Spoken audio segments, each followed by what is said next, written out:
በደቡብ አፍሪካ ንጹሃን ወንድሞቻችን በጠራራ ፀሐይ እየተገደሉ ነው። በጣም ይደብር በጣም ያሳዝን ነገር ነው የሰማሁት። አሁን ቦኒ ትባላለች። እዚህ ቲክቶክ ላይ ከ800 ሺህ በላይ ፎሎወር ያላት እና የተለያዩ ኮንተንቶችን ክሬት በማድረግ ነው የምትታወቀው እና ዛሬ ላይ እንግዲህ የተሰሙ እየወጡ ባሉ መረጃዎች መሰረት እንግዲህ ራሷ እንዳጠፋች ተነግሯል። ይሄን ለካ ነዳጅ እየታለበ ነው እየተሸጠ ነው። ለካ ይሄን ያለ መኪና ሰልፍ የምናየው እነሱ ለምንድን ነው ለገጣፎ ድረስ ቤት ገዝተው የሚሄዱት? ካንትሪ ክለብ። ሰላም ጤና ይስጥልኝ ውድና የተከበራችሁ ቻናላችን ቤተሰቦች እንዴት ከርማችሁልኛል? እኔ ያለው ክብሩ ይስፋ ዛሬም ሶሻል ሚዲያ ላይ መነጋገሪያና ወቅታዊ የሆኑ ቪዲዮችን ለእናንተ ለውድ ቤተሰቦች ይዤላችሁ መጥቻለሁ። እንደተለመደው እነሱን አብረን እያየን ሀሳብ አስተያየታችንን ሼር እንደራረጋለን። ከእናንተ የሚጠበቀው እስከዚህ ቪዲዮ መጨረሻ አብራችሁ መቆየትና እንዲሁም ለዚህ ውድ ቻናል አዲስ የሆናችሁ ይህንን ቻናል ሰብስክራይብ በማድረግ የቻናል ቤተሰብ መሆን ብቻ ነው። እንዲሁም ሁላችሁም ይህንን ቪዲዮ እንደምትወዱት ስለማልጠራጠር አንድ ጊዜ ላይኳን ጠቅ አድርገናት ወደ ዛሬ ቪዲዮቻችን ሄድ። ደቡብ አፍሪካ ኢትዮጵያውያን ላይ ምንድነው የተፈጠረው? ጆሃንስበርግ ደውዬ የሰማሁትን ላጋራችሁ። በደቡብ አፍሪካን ኢትዮጵያዊ በሱቅ መሃል በአደባባይ በሰዎች ተከቦ በጥይት ተገድሏል። በቀጣይ ቀን በማክዶናልድ የተቀመጡ 3 ኢትዮጵያውያን በስለት ተወግተዋል። መጀመሪያ ደቡብ አፍሪካውያኑ ሲቲዝን አረስት የሚሉት ዓለም ደግሞ ዚናፎቢያ ወይንም መጤጠል የሚለውን ስርና ምክንያቱን እንየው። በሀገሪቱ ከ100 ሰዎች በአማካኝ ከ40 በላይ የሚሆኑት ዜጎች ስራ አጥ ናቸው። ወጣቶች ደግሞ ከ60% በላይ የሚሆኑት ስራ አጥ የሚሆኑበት አጋጣሚ አለ። በአፓርታይድ ምክንያት በሀገሪቱ ያልተመጣጠነ የሀብት ክፍፍልም አለ ወይም በሙስና 10 በመቶ ሰዎች 85 በመቶውን ሀብት ይቆጣጠራሉ። እንደ ማርችና ኦፕሬሽን ዱዱላ አቀንቃኞች ይህ ችግር የተከሰተው በአፍሪካ ስደተኞች ምክንያት ነው። We have become foreigners in our own country. We don't want this as African people anymore. እነዚህ መጤ ከተባሉና ሱቅ ለሱቅ እየተዞረ ሱቃቸው የሚዘጋባቸው የሚደበደቡ የሚዘረፉ መጤ ተብለው ከተለዩት መካከል ኢትዮጵያውያን ዋነኞቹ ናቸው። ኢትዮጵያውያኑ ስኬታማ የቢዝነስም ባለቤት ናቸው። የሀገሪቱ መንግስት ዶክመንት ኖራቸውም አልኖራቸውም ስደተኞቹን ከሀገሪቱ ካላባረረልን ለሜይ 4 ሀገራዊ የመዝጋት ንቅናቄ እናረጋለን ሲሉ መጤጠል ዜጎች አስታውቀዋል። ታዋቂ የሀገሪቷ የፓርቲ መሪዎች ግን ይሄ ንቅናቄ ያተኮረው ጥቁሮች ላይ እንጂ ነጮችን ማንም ዶክመንት አልጠየቃቸውም ይላሉ። ከቀናት በፊት ደግሞ ስደተኞቹን በመደገፍ ትልቅ ሰላማዊ ሰልፍ ተደርጎም ነበረ። When it is a white person in South Africa undocumented, he is called an investor. በዚህ መሃል 2 ቪዲዮዎች ተለቀዋል። ጆፔ ኤንድ ቮን በሚባል ቢዚ ስትሬት አንድ ኢትዮጵያዊ ሲገደል በሲሲቲቪ ተቀርጾ ወጥቷል። ቪዲዮውን በምንም ምክንያት ባታዩት እመክራለሁ። በግድያው የዘረፋ ሙከራ ባለመደረጉ እንደ ቢኤስኤን አገላለጽ የታሰበበት ጥቃት ይመስላል። እስካሁን የሟች ስምና ምክንያቱ አልተነገረም። ይህ በሆነ በቀጣይ ቀን ደግሞ ማክዶናልድ ውስጥ 3 ኢትዮጵያውያን በስለት ተወግተዋል። ስለ ሁኔታው ለመጠየቅ ደቡብ አፍሪካ ደውዬ ነገሩ አስከፊ እንደሆነና በእኛም ኮሚኒቲ ውስጥም አለመስማማት እንዳለ ተረድቻለሁ። ቢሆንም እየመጣ ካለው የመጤጠል ጥቃት ንብረትንም ሕይወትንም ለማዳን ህብረት ብቸኛ አማራጭ አይመስላችሁም? ለሟች ቤተሰቦች መጽናናትን እመኛለሁ። ሰሞኑን ደቡብ አፍሪካ ላይ ከባድ ነገር ተፈጥሯል። ያው ዜጎቻችን እየተገደሉ እየተሰቃዩ ይገኛሉ። እስካሁን በደረሰ መረጃ መሰረት 3 ሰው ነው ህይወት ያለፈው በዚህ ጉዳይ ማለት ነው። ደቡብ አፍሪካ ላይ መጤጠል የሚባሉ ቡድኖች አሉ። ያው አንድ አባል ናቸው እና መጤጠል ናቸው። ያው እነሱ ሀገር ሰው መጥቶ እንዲሰራ አይፈልጉም። እኛ ስራ የለንም ግን ሌሎቹ እየመጡ ሀብታም እየሆኑ ብር እያፈሩ ይገኛሉ እያሉ ያው እንደዚህ አይነት ነገሮችን እያራመዱ ይገኛሉ እና እስካሁን 3 ሰው ሞቷል እና እነማን ምን አሉ የሚለውን እስኪ አብረን እንመልከት። ከዛም ካሉ ሰዎች አንዳንድ የተሰሙ ቪዲዮዎች አሉ። እስኪ እነሱን አብረን እንመልከትና እኛም አብረን ሀሳብ አስተያየታችንን እንሰጣለን። ዞን ገብተን እናርዳለን እያሉ ነው። ዝም ማለት የለብንም። በጌታ ልጠይቃችሁ፣ እኔ ስሜታዊ ሆኜ አይደለም፣ ከልቤ ነው፣ ከነፍሴ ነው። እኔ ላይ አልደረሰም ብዬ መቀመጥ አልችልም። እኔ ሾፕ የለኝም ብዬ መቀመጥ አልችልም። እኔ ወረቀት አለኝ ብዬ መቀመጥ አልችልም። አንጀቴ አይችልም። ጌታ ምስክሬ ነው። በእነሱ ላይ የሚመጣው በኔ ላይ ቢመጣ ይሻለኛል። እኔ ብቻዬን ስላውቁኝ ይሄ ህዝብ ከሚያልቅ ሁሌም የሚለው ነው። ይሄ ሁሌም የሚለው ነው።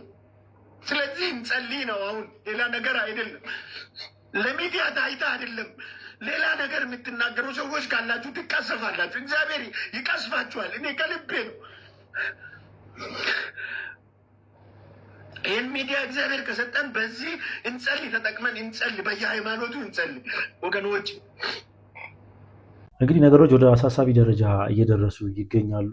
ከማክዶናልድ ውስጥ 3 ኢትዮጵያውያን ነው ያው በተገለው የወጡት ማለት ነው። እና ብዙ ሰዎች ይህ ነገር እየከፋ ከሄደ አላስፈላጊ ነገር ውስጥ ይገባል እያሉ ይገኛሉ። እስኪ ከማክዶናልድ ሲወጡ የታዩትን ግለሰቦች እስኪ አብረን በቪዲዮ እንመልከት። ትላንትና እንግዲህ 3 ኢትዮጵያውያን በዚህ ምግብ ቤት ነው የሞቱት ጆሃንስበርግ ላይ። እንግዲህ ሬሳቸውን ሲያወጡ የሚያሳይ ቪዲዮ ነውና በእውነቱ በጣም ነው የሚያሳዝነው። እስከዛሬ ብዙ አይነት ሞት ሰምተን ልንሆን እንችላልና ይሄን ያክል በታውን ላይ ምግብ ቤት ሰው በተሰበሰበበት ገብቶ ይሄን ያክል ጭካኔ በጣም ነው የሚከብደው። ይሄ አሁን ሁላችሁም ይሄን ቪዲዮ የምታዳምጡ ለመላው ለኢትዮጵያ ሕዝብ በተለይ በዩሮፕ ላይ ያላችሁ በደንብ እንግሊዝኛ ማውራት የሚችሉ እናም ኤክስፕሌን ማድረግ የሚችሉ ኢትዮጵያውያን በሙሉ የእናንተ እርዳታ ያስፈልገናል። እነዚህ 3ቱም የአማራ ተወላጆች ናቸው፣ ኢትዮጵያዊ ናቸው። ሁላችሁም በአንድ ላይ ሆነን ድምጽ ልንሆን ይገባል። እዚህ ሀገር በጣም ብዙ በደል ነው እየደረሰብን ያለው። ጋናዊ እኮ ባለፈው ተመናጨኩ ብሎ ነው ያን ያክል ጋናዊያን ተነስቶ ሲያወራ የነበረው። የእኛ ነብስ ለምንድን ነው ለእናንተ ምንም ያልመሰለው? ሁላችሁም ድምጽ ሆኑ፣ ሼር። እንግዲህ በቪዲዮ ላይ የተመለከታችሁት ያው ተጎትቶ ሲወጣ ነው ሬሳ ወይ ደግሞ ያው አስክሬን ሲወጣ ነው የተመለከትነው እና ብዙ ሰዎች ይህን ነገር እየተቀባበሉት ይገኛሉ። ሀገራችን ላይ ያሉም ታዋቂ ሰዎች በዚህ ጉዳይ ላይ ድምጽ እየሆኑ ይገኛሉ። እስኪ እነማን ናቸው የሚሉትን አብረን በቪዲዮ እንመልከት። በደቡብ አፍሪካ ንጹሃን ወንድሞቻችን በጠራራ ፀሐይ እየተገደሉ ነው። በ24 ሰዓታት ውስጥም 4 ሰዎች መገደላቸው የሚታወቅ ሲሆን ሁኔታውንም እየባሰ መጥቷል። በንጹሃን ላይ የሚፈጸመው ግድያ በአስቸኳይ እንዲቆምና በብዙ ዓመታት በጥረትና በትጋት ያከማቹት ንብረታቸው ሕጋዊ ጥበቃ እንዲያገኝ የሚመለከተው አካል ተገቢ ምላሽ እንዲሰጥ በትህትና እንጠይቃለን። ደቡብ አፍሪካ የምትኖሩ ወገኖቻችን ራሳችሁን ጠብቁ። እግዚአብሔር ከእናንተ ጋር ይሁን። እጅግ በጣም ያሳዝናል። በደቡብ አፍሪካ በመቶ ሺዎች የሚቆጠሩ ሰዎች ወደ አደባባይ እየወጡ ይገኛሉ። ኢትዮጵያውያን በጠራራ ፀሐይ በጥይት በቆሙበት እየተገደሉ ባለበት በዚህ ሰዓት ላይ ጥቁር ደቡብ አፍሪካውያን ጥቁር ሰርቶ ሲበልጣቸው እጅግ በሚያስጠላ ሁኔታ እየተናደዱና ሰዎችን እየገደሉ ይገኛሉ። ደቡብ አፍሪካውያን በተለምዶ ጥቁር ሲበልጣቸው አይወዱም። ነገር ግን ነጮች በልጠዋቸው ሀገራቸው በኢኮኖሚ በከፍተኛ ሁኔታ በሰፊ ልዩነት እነሱን እየበለጧቸው ቢሆን ነገር ግን ድሃ ኢትዮጵያውያን ድሃ ሌሎች የአፍሪካ ሀገራትም በደቡብ አፍሪካ ሰርተው ስለተለወጡ ብቻ በአፍሮፎቢክ አማካኝነትም አሁን ላይ ከሀገራቸው እንዲወጡ እንደዚህ እንደምትመለከቱትም ሰልፍ እያደረጉ ይገኛሉ። እጅግ በጣም ያሳዝናል። የኢትዮጵያ መንግስትም በዚህ ጉዳይ ላይ እስካሁን ድረስ መግለጫ አለመስጠቱም በጣም የሚያስገርም ነው። በተለይም ደግሞ የጋና አሁን ላይ የጋና መንግስትም ይፋዊ የሆነ ሁኔታ አውግዞ እንግዲህ ለደቡብ አፍሪካ መንግስትም ይፋዊ የሆነ መግለጫን ልኳል ማለት ነው። ኢትዮጵያ ታዲያ በዚህ ጉዳይ ላይ ለዜጎቿ ቅድሚያ መስጠት አለባትም ተብሏል። ሳውዝ አፍሪካ ላይ የሆነ ያለው ነገር ለምን አፍሪካውያን በነጮች ግዛት ስር እንደወደቁ ወይ ደግሞ ጥቁሮች ለምን በነጮች ኮሎኒ ስር እንደወደቁ ቲፒካል ማሳያ ናቸው ሳውዝ አፍሪካውያን። እና ሰሞኑን እየሆነ ያለው ነገር እንግዲህ እንደሰማችሁት በጣም ብዙ ኢትዮጵያውያን እየተገደሉ ነው። ከሱቃቸው ከተለያዩ የስራ ገበታቸው እየተፈናቀሉ ነው። እና ይሄ ነገር ከዜኖፎቢያ የመጣ ነው። ዜኖፎቢያ ማለት የሌላ ሀገር ሰው ዜጋ መጥቶ በሀገራችሁ እንዲኖር አለመፈለግ ወይ ደግሞ የራሳችሁን ሰው ብቻ ማየት መፈለግ ይባላል። እና ሳውዝ አፍሪካ በዚህ ነገር በጣም ትወቀሳለች። ኢትዮጵያ ብቻ ሳይሆን የተለያዩ የአፍሪካ ሀገሮች ሳውዝ አፍሪካ ሄደው መስራትና መለወጥ ከብዷቸዋል። ምክንያቱም የሳውዝ አፍሪካ ነዋሪዎች ይህን ነገር አይፈልጉም፣ አይወዱም። በመጀመሪያ ደረጃ ሳውዝ አፍሪካውያን የሌላ ሀገር ሰው ዜጋ መጥቶ በሚለወጥና በሚሰራ ጊዜ እናንተን አፌክት የሚያደርግ ከሆነ ወይ ደግሞ ሳውዝ አፍሪካውያኖችን አፌክት የሚያደርግ ከሆነ ሲስተሙ ልክ አይደለም ማለት ነው፣ ከመጀመሪያ ጊዜ ጀምሮ ማለት ነው። ምክንያቱም እናንተ መጀመሪያ ተጠቃሚ መሆን ያለባችሁ የአንድ ሀገር ዜጋ ስትሆኑ የዛ ሀገር ነዋሪ ነው መጀመሪያ ተጠቃሚ መሆን ያለበት በሲስተሙ ማለት ነው። የሌላ ሀገር ሰው ዜጋ ግን መጥቶ ሲጠቀም እናንተ የሚጎዳችሁ ከሆነ ችግሩ ከመጥቶ ከሚለወጠው ዜጋ ሳይሆን ከሲስተሙ ነው። ምክንያቱም ይሄ ሪስፖንሲቢሊቲ ያን ሲስተም የዘረጋው ሰው ነው። ይህን ሲስተም ደግሞ የዘረጋው ማን ነው? ሳውዝ አፍሪካን የሚቆጣጠራት ወይ ደግሞ ነጩ ኃይል ማለት ነው። ብሪቲሾች ኦር አይ ዶንት ኖ ኤግዛክትሊ አሁን ላይ ማን የተቆጣጠረው እንደሆነ ባላቅም ነጮች ናቸው ፎር ሎንግ ታይም ሳውዝ አፍሪካን ሲቆጣጠሯት የነበረው። ሶ ያንን ሲስተም የዘረጉት ሀብትም ከላይ ሆነው ሳውዝ አፍሪካን እየመጠጡት ያሉት ነጮቹ ናቸው ነው ሳይሆን። ግን ሳውዝ አፍሪካውያን ማን ላይ ነው ኃይላቸውን የሚያሳዩት ወይ ደግሞ አቢዩዝ የሚያደርጉት? እዛ ሀገር ሄዶ የሚሰራውን የሚለወጠውን የሚለፋውን ማህበረሰብ ነው፣ ወይም ደግሞ ኢትዮጵያውያን ማለት ነው የኛው ሰዎች። ሌሎችም እንደዚህ አፍሪካውያን ሀገሮች ሰዎችን አታክ እያደረጉ ነው። ይሄ ደግሞ ቲፒካል የኮሎኒያል ማይንድ ሴት ነው፣ ወይ ደግሞ ሲስተም ብሮድ አስፍቶ አለማየት መቻል ነው። ምክንያቱም እዛ ጋር የሚሰራን የሚለወጥን ሰው አታክ ማድረግ ምንም አይነት ፖይንት የለውም፣ ምክንያቱም ችግሩ ሲስተሙ ላይ ስላለ ማለት ነው። እና ኤኒዌይስ ይህ ቪዲዮ እየሰራ ያለሁት አሁን ላይ ሳውዝ አፍሪካ ላይ ያሉ ኢትዮጵያውያን ለተጎዱ ሰዎች ቮይስ ለመሆን ነው። እንግዲህ ሌሎቻችሁም ቲክቶከሮች ካላችሁ ቪዲዮ ብትሰሩ አሪፍ ነው። ህይወታቸው ላለፉ ሰዎችም መጽናናትን እመኛለሁ፣ ለቤተሰቦቻቸው እነሱም ነፍስ ይማር እላለሁ። አመሰግናለሁ።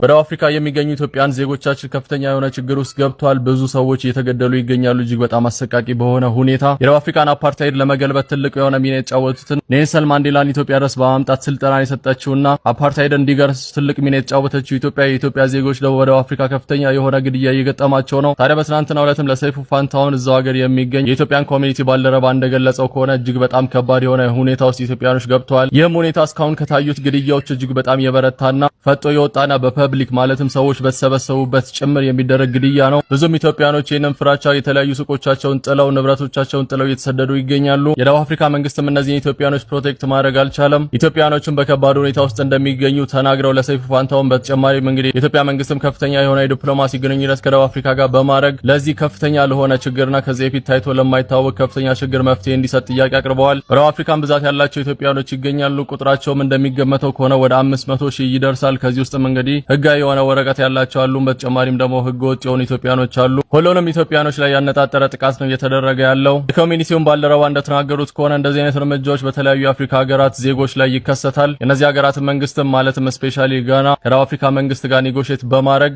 ህዝቦቿን መጠበቅና ካሳ መጠየቅ ሁሉ ችላለች። የኢትዮጵያ መንግስትም በአፍሪካ ቀንድ ያለውን ተሰሚነት በመጠቀም ከደቡብ አፍሪካ መንግስት ጋር ስለዚህ ችግር በማውራት ለማህበረሰቦቻችን ረፍት እንዲሰጥ ጥያቄ አቅርበዋል። ይህንም ጥቃት ሲፈጸም የሚያሳየው ቪዲዮ እጅግ በጣም አሰቃቂ ቪዲዮ ነው። በጣም ህብረተሰብ በተሰበሰበበት መሃል ነው የግድያ የተፈጸመው። በደቡብ አፍሪካም የሚገኙ ኢትዮጵያኖች ድምጻችን ይሰማ፣ የኢትዮጵያ መንግስት መፍትሄ ይስጠን እያሉ የጥያቄ እያቀረቡ ይገኛሉ። እጅግ በጣም ከባድ ችግር ውስጥ ነን ብለው ተናግረዋል። ኮፒ ሊንክና ሼር በማድረግ ለሚገቡ አካል አድርሱ።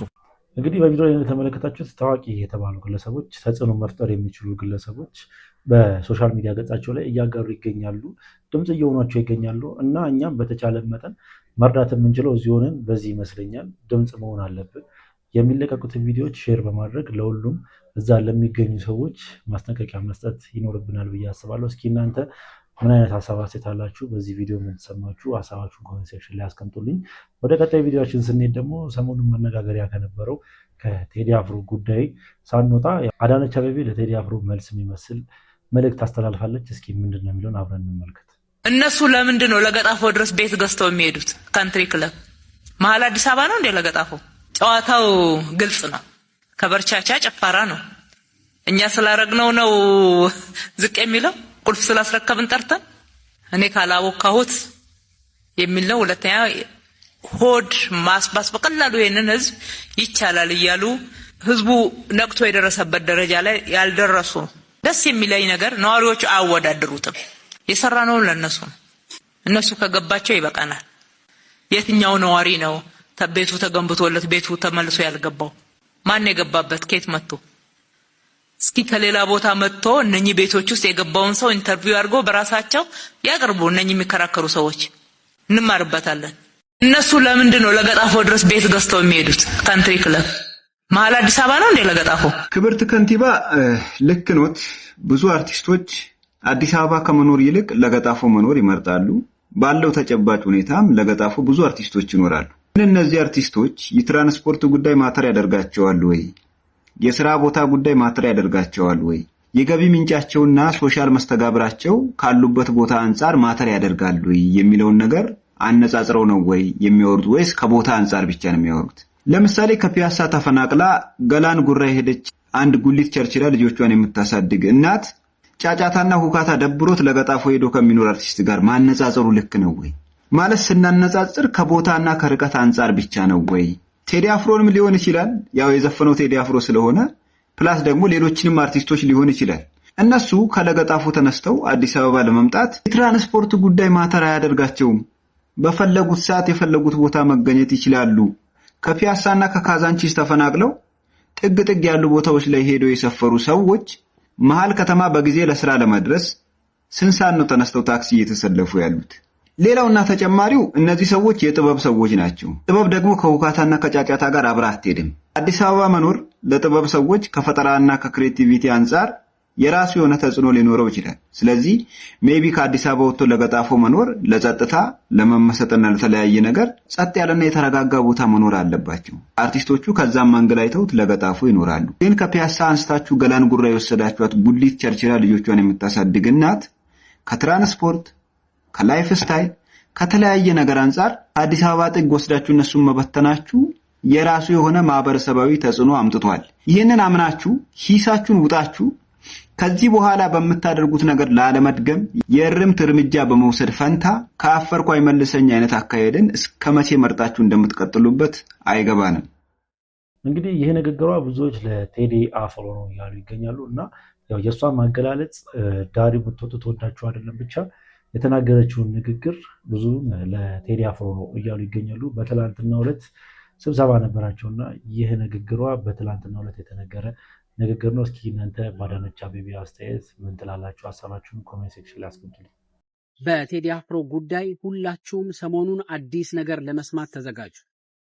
ኪነትና ጽንፈኝነት የሚል አዲስ ዶክመንተሪ ፊልም አብይ አህመድ እያሰራ ነው። ይህንን ዶክመንተሪ የሚያሰራው በሁሉም የመንግስት ሚዲያዎች ለመልቀቅ ነው። ይሄን ዶክመንተሪ እንዲሰሩ እየተገደዱ ያሉት ደግሞ ቴዲ አፍሮ ማኔጀር የሆነችው ማለት ሰለሞን፣ የቴዲ አፍሮ የስቱዲዮ ያለበት ፎቅ ላይ ያሉ ጥበቃዎች፣ የአርቲስት ቲቪ ማኔጀሮች በጠቅላላ እዚህ ዶክመንተሪ ላይ እንዲገቡና በሐሰት እንዲመሰክሩ እየተገደዱ ይገኛል። ስለዚህ የኢቢኤስዋን ብርቱካን ሁላችሁም ታስታውሳታላችሁ ብዬ አስባለሁ። ኢቢኤስ ላይ ቀርባ ተደፍራ በጣም ብዙ ችግር እንደደረሰባት ከተናገረች በኋላ በ3 በ4ኛ ቀኑ አዲስ ዶክመንተሪ ይዞ ሚዲያ ላይ መቅረብ ችሎ ነበር አብይ አህመድ። በ4 ቀን ውስጥ ልጅቷ ሐሰተኛ እንደሆነች ሲመሰክር ነበር። አሁንም ይህ ጉዳይ ቴዲ አፍሮ ጋር ደርሶ የቴዲ አፍሮ አልበምን ከፋኖ ጋር የቴዲ አፍሮ አልበምን ከህዋት ጋር አያይዞ ለማምጣት ጥረት እያደረገ ነው። የቴዲ አፍሮ አልበም የጋዜጣዊ መግለጫ እንዳይሰጥ የከለከለው የመገናኛ ብዙሃን ባለስልጣን ሆኖ ሳለ ይሄ መረጃ ሐሰት ነው ብለሽ መስክሪ እየተባለች ያለችው የቴዲ አፍሮ ማኔጀር ነች። የቴዲ አፍሮ ስቱዲዮ ያለበት ፎቅ ሲዘረፍ በአይናቸው ያዩ ጥበቃዎች ሳይቀር እዚህ ዶክመንተሪ ላይ ተካተው ይመጣል። የአርቲስት ቲቪ ማኔጀሮች በሐሰት እንዲመሰክሩ ተገደው ይመጣል። ብልጽግና ከሱ የሚጠበቅ ስራ ስለሆነ አንገረምም። ነገር ግን የቴዲ አፍሮ አድናቂዎች የሆኑ ሰዎች በጠቅላላ ኢትዮጵያውያን ነገ ከነጎዲያ በኢቲቪ የምታዩት ዶክመንተሪ ቴዲ አፍሮን የሚወክል እንዳልሆነ ቀድማችሁ እንድትረዱ የብልጽግና የተለመደ ድራማ እንደሆነ እንድታውቁ ነው። የቴዲ አፍሮ ማኔጀር እስካሁን ድረስ ጠበቃ አላገኘችው። እስካሁን ድረስ ከጠበቃ ጋር ሳትገናኝ ነው የቆየችው። ትላንትና ፍርድ ቤት ቢያቀርቧትም ፍርድ ቤት ያቀረቡበት ሰዓት ዳኞች በሚወጡበት ሰው በማይኖርበት ሰዓት ስለሆነ እስካሁን ድረስ ከሰው ጋር አልተገናኘችም። እንግዲህ ፌዴራል ፖሊስ ከትላንት ወዲያ ባወጣው መግለጫ ከቴዲ አፍሮ ጋር ቢገናኝ ምንም አይነት ክስ አልመሰረትኩም ብሏል። ጉዳዩን ግን ፖለቲካዊ እያደረጉብኝ ጫና መንግስት ላይ እየፈጠሩ ነው ብሎ ተናግሯል። እንግዲህ ይህ መንግስት ነው እንግዲህ የቴዲ አፍሮ ስም የተጠራበትን የእሁድ ጠዋት ፕሮግራም ላይ የተደረገ ቃለ ምልልስ ከጣቢያው ላይ እንዲወርድ ያደረገ። የፕሬስ ድርጅት የቴዲ አፍሮን አልበም መለቀቅ ባስታወቀበት ፖስት ላይ ከ7 ደቂቃ በኋላ ፖስቱ እንዲነሳ ያደረገ። ከአብይ አህመድ ጀምሮ እያንዳንዱ ባለስልጣን እየወጣ የቆራ ጩኸት የምናምን ጩኸት ስልጣናችን አንነቀነቅም ሲል የሚውለው በጠቅላላ ፖለቲካ ሳይሆን ቀርቶ ከቴዲ አፍሮ ጋር ያሉ ሰዎች ግን ለፖለቲካ መጠቀሚያ ጋዜጣዊ መግለጫ ተከለከለ ብለው ተናገሩ ብሎ ክስ ለመሰረት ነው ይላል። በክራር የሚደነግጥ መንግስት ነው እንግዲህ ፋኖን ዋጋለው ምናምን ያለ ቱሪን አፎን የሚለው በጣም እኮ የሚገርም ጊዜ ነው።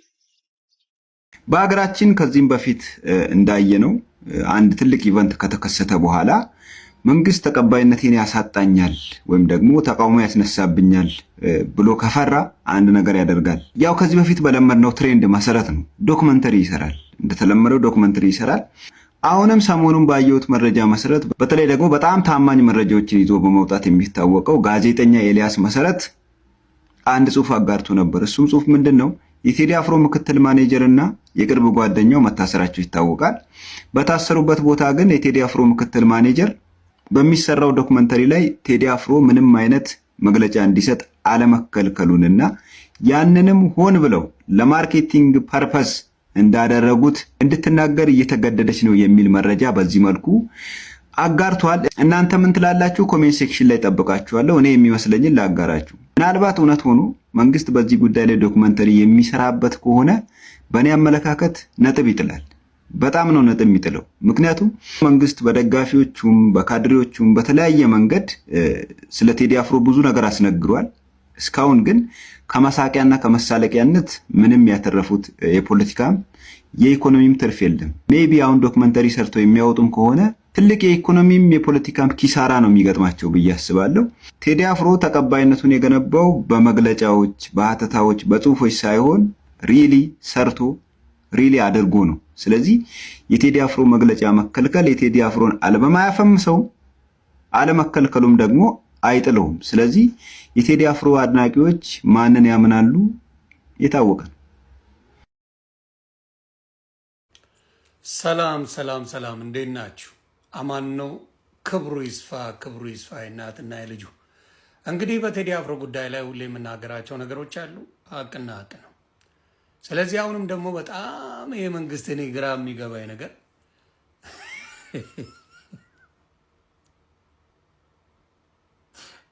በጣም የሚደንቀኝ ነገር አለ። አሁን ደግሞ ምንድነው ያደረገው? የታሰሩት 150 ታውቃላችሁ አይደለ? የቴዲ አፍሮን ዘፈን ለምን ሰማችሁ ተብሎ ነው። ከዛ በተጨማሪ ደግሞ ስፖክስሜኑ እንዳልኩት እነ ያሲን የታሰሩበት እንዲሁም ደግሞ ማህሌት የታሰረችበት ምክትል ማናጀሯ አሁን በግዴታ አሁን ዶክመንተሪ ሊሰራባቸው ነው። እንደገና ደግሞ በግዴታ ይሄን ነገር በመጀመሪያ እንትን ሊያደርጋል ነበር፣ መግለጫ ሊሰጣል ነበር ቴዲ አፍሮ። እሱን መግለጫ ምንም የማውቀው ነገር የለም። አውቀን ነው ህዝቡን አስተባብረን ተቃውሞ ለማስነሳት አጀንዳ ለመፍጠር አስበን አቅደን ነው ይሄን ያርግ ነው ብለሽ ፈርሚና ውጪ ተብላለች። እግዚአብሔር ያሳያችሁ።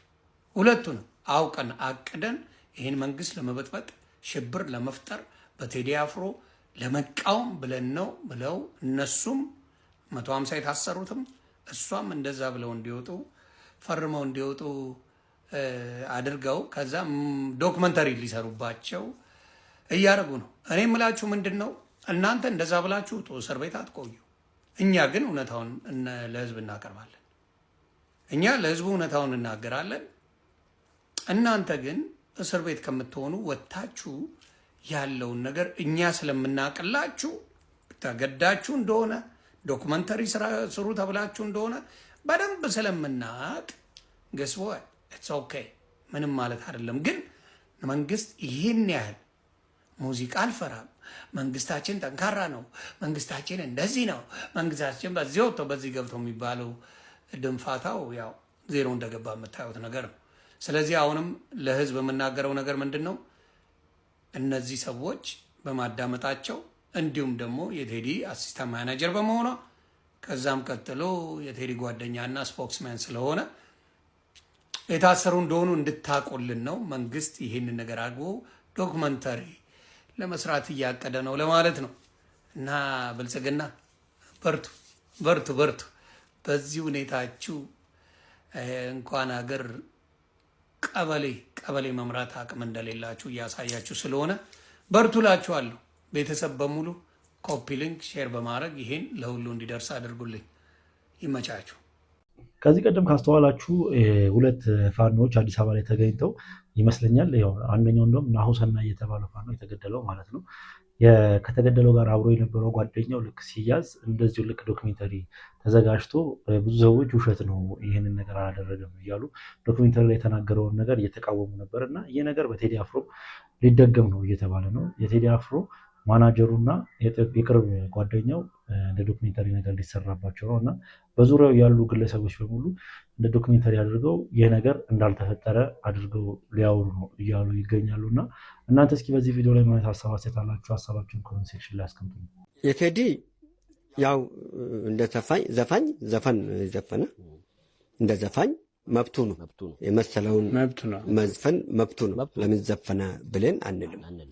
ነገር ግን ዘፈኑ ሁል ጊዜ በተለመደ በፖለቲካ በማጣጣል በማንኳሰስ ላይ ብቻ ባይሆንና በታሪክ ላይ የትኛውንም ንግስታቶችን ልትወድ ትችላለህ። ነገር ግን ሁሉ ጊዜ በዛውኑ በተቀደደውኑ ሁሉ ጊዜ ስትመጣ መለወጥ አለበት። በነበረበት ቦታ ላይ መጽናት የለበትም። እሱና 00 የሚል ዘፈኖቹ 0 አንቺም 0 እሱም 0 ሰማዩም 0 ምድሪቱም 0 አንተም 0 የሚለው ድሮ ዘፈን ኬኔዲ መሰለኝ ድሮ የዘፈነው የዘፋኙን እንትን 00 የሚል ትራክ አለው እንዴ? አለው። ወደዚህ አምጥቶ እዚህኛው ኢትዮሪካ ውስጥ አለ። በዛ ልክ የሚያደርጉት ተው እንደዛ የሚል የለም። ቆይ እሱ እየወጣ ነው ያለ እኮ ምን አደባባይ ላይ ያለ አይደል? አይ 00 የሚል አለ።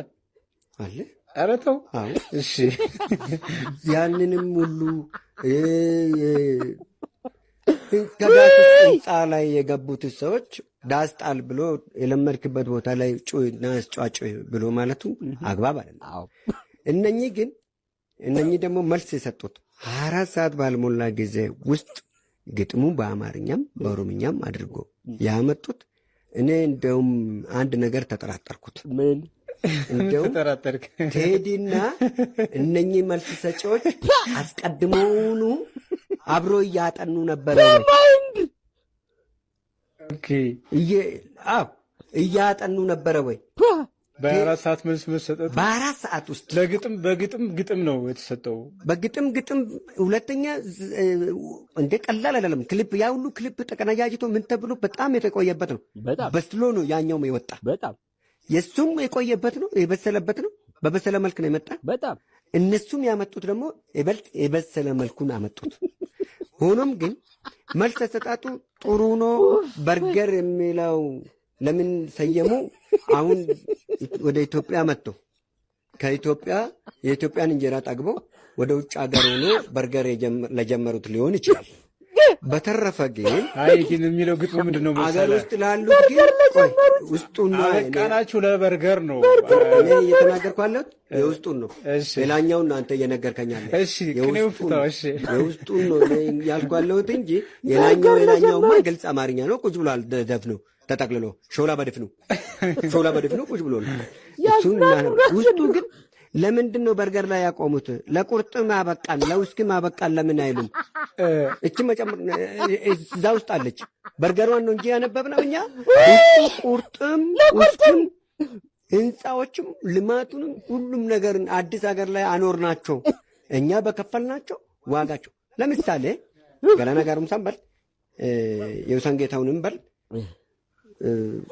በዛ በኩልም ስለ ፋኖ የሚያቀነቅኑትም ካሉት በል ለቁርጥም ማለ በትግሉ ጊዜ ሁሉ ጊዜ እቺን ባለፈም ነገር ሁሉ ጊዜ ለውጥን የሚያመጡት ወጣት ናቸው። ለትግል የሚወጡት ወጣቶች ናቸው። አንድ ሁለተኛ፣ በተለይ ከየትኛውም ክልል ይሁን ከየትኛው ያለ ባቄላ በቅተናል።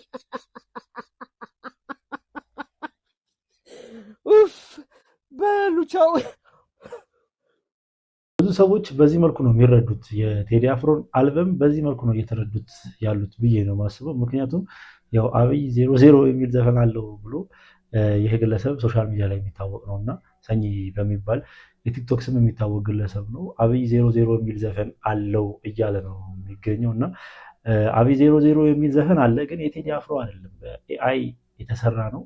አሁን ሰሞኑን ዩቲዩብ ላይ ኤአይ ቪዲዮዎች በጣም እየበዙ ነው እና የቴዲ አፍሮንም ብዙ ሰዎች ስለ ኤአይ ግንዛቤ የሌላቸው ሰዎች ቴዲ አፍሮን የሚጠሉበት ምክንያት በዚህኛው አልበሙ ዋነኛ ምክንያት ይሄኛው ነው ብዬ ነው የማስበው። አብይ 00 የሚል ዘፈን ተለቆ ነበረ በቅርብ ጊዜ ውስጥ ማለት ነው። ልክ አልበሙ እንደተለቀቀ ሳይሆን ከሱ ቀደም ብሎ የተለቀቀ ዘፈን ይመስለኛል እና የግለሰብ ሲሪየስ ሆኖ ስለዛ ሲያወራ ብዙ ሰዎችን አነጋግሯል። በምስሎች እንደተመለከታችሁትም ብዙዎችን ያዝናና አጋጣሚ ይሆናል። እናንተ እስቲ በዚህ ቪዲዮ ምን አይነት ሀሳብ አስተያየት አላችሁ? ሀሳባችሁን በጨዋ ደብ ኮሜንት ሴክሽን ላይ አስቀምጡልኝ። በጣም ይደብር፣ በጣም ያሳዝን ነገር ነው የሰማሁት። አሁን ቦኒ ትባላለች። እዚህ ቲክቶክ ላይ ከ800 ሺህ በላይ ፎሎወር ያላት እና የተለያዩ ኮንተንቶችን ክሬት በማድረግ ነው የምትታወቀው እና ዛሬ ላይ እንግዲህ የተሰሙ እየወጡ ባሉ መረጃዎች መሰረት እንግዲህ ራሷ እንዳጠፋች ተነግሯል። ይህንም ያደረገችበት ምክንያት እዚህ ሶሻል ሚዲያ ላይ እየደረሳት ባለው መጥፎ ኮሜንት፣ ኔጌቲቭ በሆኑ ነገሮች እንደሆነ ተናግራለች። ይህም ቪዲዮ እንግዲህ በኦሮምኛ ያስተላለፈችው መልእክት ሲሆን የደረሰባት ያለውን ነገር ብቻ በአጠቃላይ ያለችበትን ሁኔታ የተናገረችበት ቪዲዮ እናም ያው ሰዎች የተለያዩ ሰዎች ኔጌቲቭ የሆነ አሉታዊ የሆነ ያው ስድቦችን ያው ሶሻል ሚዲያ ታውቁታላችሁ ሶሻል ሚዲያ እንደዚህ ነገሮችን ኮሜንት ላይ ከዛ በተጨማሪ በውስጥ መስመርም እያደረሷት እናም ያንን መቋቋም አቅቷት እንግዲህ ራሷን አጥፍታል። ሶሻል ሚዲያ ቀልድ አይደለም። ሰዎች እንደዚህ ነገር ስራዬ ብሎ ለስድብ የሚገቡ ሰዎች አሉና እንደዚህ የምታደርጉ ሰዎች የምር በቃ አስቡት። ለእንደዚህ ነገር የገፋፋችኋት ሰዎች ትክክል አይደለም ማለት you have to live with it። ከዛ በተጨማሪ ደግሞ ሶሻል ሚዲያ ላይ የምትሰሩ ሰዎች መናገር የምፈልገው ምንድነው አንዳንድ ሰዎች ፐርሰናል አይደለም እናንተ ጋር አይደለም ጸባቸው በቃ በራሳቸው ደስተኛ ያልሆኑ ሰዎች አሉ እዚህ መቶ ሪፍሌክት የሚያደርጉ እና ሶሻል ሚዲያ ላይ ኮንተንት ክሬት የምታደርጉ ሰዎች ሁሉንም ነገር ፐርሰናል አትውሰዱት። እንደዚህ አይነት ነገር ያጋጥማል። ስፔሻሊ ኮንተንት የምትሰሩ ሶሻል ሚዲያ ላይ ወጣችሁ ሰዎች ካላችሁ የብዙ ሰው ሀሳብ ነው ያለው የብዙ ሰው ሀሳብ ነው የሚንጸባረቀው። እንደዚህ አይነት ነገሮችን ወደ ውስጥ ይሄ ዶንት ቴክ ኢት ፐርሰናል ዶንት ኢንተርናላይዝ ኢት ወደ ውስጣችሁ አትውሰዱት። በቃ ያጋጥማል። ዛሬ ጥሩ ልትባሉ ትችላላችሁ፣ ነገ መጥፎ ልትባሉ ትችላላችሁ። እናም እዚህ ቪዲዮ ላይ እንግዲህ መልእክት ባስተላለፈችበት ላይ ለሁላችሁ ይቅርታ አድርጌያለሁ እናንተ ይቅር በሉኝ ብላ መልእክት አስተላልፋ ነው እንግዲህ ራሷን ያጠፋችሁ። ለቤተሰቦቿ ለወዳጅ ዘመዶቿ በሙሉ መጽናናት እንመኛለሁ። ይኸውልህ አንተ እንደ ቀልድ እንዲህ ፊደል ነካክተህ የምትጽፈው ኮመንት የሆነ ሰው ራሱን ማጥፋትን እስኪያስብ ድረስ ስሜቱን ሊጎዳው ይችላል። እንደ ቀልድ አሁን እቺ ልጅ ኮንተንቷ ምን ይሁን ከዚህ በፊት ምን ተስራ አላቅም። ነገር ግን ራሷን ከማጥፋቷ በፊት ሶሻል ሚዲያ ላይ የሚሰጣት ኮመንት ስሜቷን እየጎዳው እንደሆነ ተስፋ ያስቆረጣት እንደሆነ ተናግራ ነበር አሉ። ይሄ በጣም ያሳቅቃል። ሶሻል ሚዲያ ላይ እንደዚህ አይነት የሰውን ስሜት የሚጎዳ ኮመንት የምትሰጡ ሰዎች አስቡበት። ሶሻል ሚዲያ ላይ ኮንቴንት የምናደርግም ሰዎች የተለያየ አይነት ሰው አለና የሚሰጡት ኮመንት ቀጥታ ከኛ ጋር የተገናኘ ብቻ ላይሆን ይችላል። እንደዛ የምንገንዘብ ከባድ ነው። በትናንትናው ዕለት አንድ ታዋቂ ቲክቶከር ራሷን አጥፍታለች። ምንድን ነው ያጠፋችበት ምክንያትም ኮሜንት ሴክሽን ላይ ወይ ደግሞ ሶሻል ሚዲያ ላይ በምታጋራቸው ነገሮች ኮሜንት ሴክሽን ላይ በሚጻፉ ኮሜንቶች ነው ራሷን ለማጥፋት የተገደደችው ማለት ነውና ብዙ ሰዎች በዚህ ጉዳይ ተናደው ኮሜንት የሚጽፉ ሰዎችን በዚህ መልኩ ሪያክት እያደረጉባቸው ይገኛሉ እና ብዙ ሰዎች ኮሜንት ሲጽፉ ምንድነው መንጽፈው ብለው ቆም ብለው አያስቡም። ያን ሰው ይጎዳዋል፣ እዛ ሰው ላይ ምን ያደርሳል የሚለውን ያው ቆም ብለው አያስቡም እና ብዙ ጊዜ ኮሜንት ሴክሽን ላይ ሀሳብ መስጠት እንችላለን፣ መቃወም እንችላለን። ያልተመቸን ነገር ካለ አልተመቸንም ቀጥታ ያስተካክሉ ማለት እንችላለን። ግን የዛን ሰው ፐርሰናሊቲ የሚነካን ነገር ማድረግ ተገቢ ነው ብዬ አላስብም። እናንተ ምን ትላላችሁ? ለካ ነዳጅ እየታለበ ነው እየተሸጠ ነው። ለካ ይሄን ያለ መኪና ሰልፍ የምናየው ትናንትና ታክሲዎችና ቅጥቅጦች ለሰፊው ማህበረሰብ የትራንስፖርት አገልግሎት ስለሚሰጡ ቅድሚያ ቢሰጣቸው ነዳጅ ቅድሚያ ቢሰጣቸው ብዬ ቪዲዮ ሰርቼ ነበር። በዛ በደረሰኝ በሰጠሁት አስተያየት ቪዲዮ ላይ ግን አብዛኛው ሰው ኢንቦክስ እና ሜሴጅ እያደረገልኝ ነዳጁን እያለቡት ነው። እነዚህ ታክሲዎችና ቅጥቅጦች ነዳጁን ያልቡትና በ500 ብርና ከዛ በላይ በችፍቼ መልክ በጀሪካን እየቀዱ ይሸጡታል የሚል መረጃ ደረሰ። እስቲ እውነት ነው ወይስ ውሸት? እናውራበት እስቲ ይሄን ጉዳይ። እውነት በዚህ ሰዓት ህዝቡ መከራውን እየበላ እየተሰቃየ ትራንስፖርት በማያገኝበት ደረጃ ደርሶ እውነት እንደዚህ እየተሰራ ነው ማለት ነው? ነዳጅ ይቀዳሉ፣ ቀርተው ከነዳጅ ስቴሽን ከወጡ በኋላ ወጥተው ያሳልቡትና ወይንም በጀሪካን ይሸጡትና መልሰው ሰልፍ ላይ ይቀመጣሉ አሉ። ይሄን ደግሞ የሚያደርጉት ምንድነው አሉ? ትራንስፖርት ከሚሰሩበት ይልቅ የሚሸጡበት የነዳጁ ዋጋ ይበልጣል አሉ። እኔ በጣም የገረመኝ እንዴ ነዳጅ ለካ እንደዚህ ይታለባል። እየታለበም ነው ለካ ይሄን ያህል መጨናነቅ የትራንስፖርት የመጣው ይሄን ያህል ግፍ በህብረተሰቡ ላይ እየደረሰ ያለ። እውነቱን ነው የምላችሁ። ንጹህ ናችሁ የያዛችሁትን ነዳጅ ለህብረተሰቡ ሰርቪስ ሰጣችሁ የምትጠቀሙ ሰዎችን አይመለከትም። ስለዚህ እዚህ ገብታችሁ ሌላ ታሪክ እንዳታው። በተረፈ ግን ይሄንን ነዳጅ አውጥታችሁ ከስቴሽን ከነዳጅ ማደያ ገዝታችሁ ወጣችሁ አትርፋችሁ ሽጣችሁ እንደገና መታችሁ ሰልፍ ላይ የምትቀመጡ ሰዎች ግን ልጆቻችሁስ እንዴት ያድጋሉ? በዚህ ነው ቤተሰባችሁስ እንዴት ያድጋል? እንዴት የምትይዙትስ ብር ይበረከትላችኋል? እንደውስ ግፍ አይደለም ይሄ? እኮ የግፍ ግፍ ነው።